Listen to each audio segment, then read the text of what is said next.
Hello mpenzi mtazamaji wa Ahmed Ali TV, niko hapa kukuangazia habari mbalimbali kuhusiana na soka nchini Tanzania. Majuto ni mjukuu, tazama Chama aomba kwa mara nyingine kurudi Msimbazi.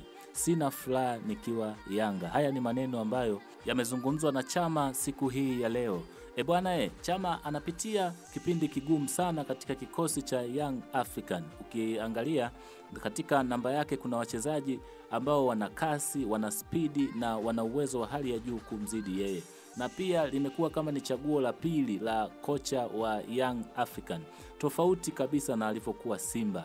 Hili swala linamfanya ajutie zaidi kuwa Young African na kujiona kama hana thamani. Na ni jambo pia ambalo limefanya aombe msamaha kwa viongozi wa Simba pamoja na mashabiki kwa ujumla. Kwa kuongezea pia akasema niko tayari kurudi Simba, na endapo atapata nafasi ya kurudi Simba basi atahakikisha anaitumia vyema tofauti na ilivyokuwa mwanzo.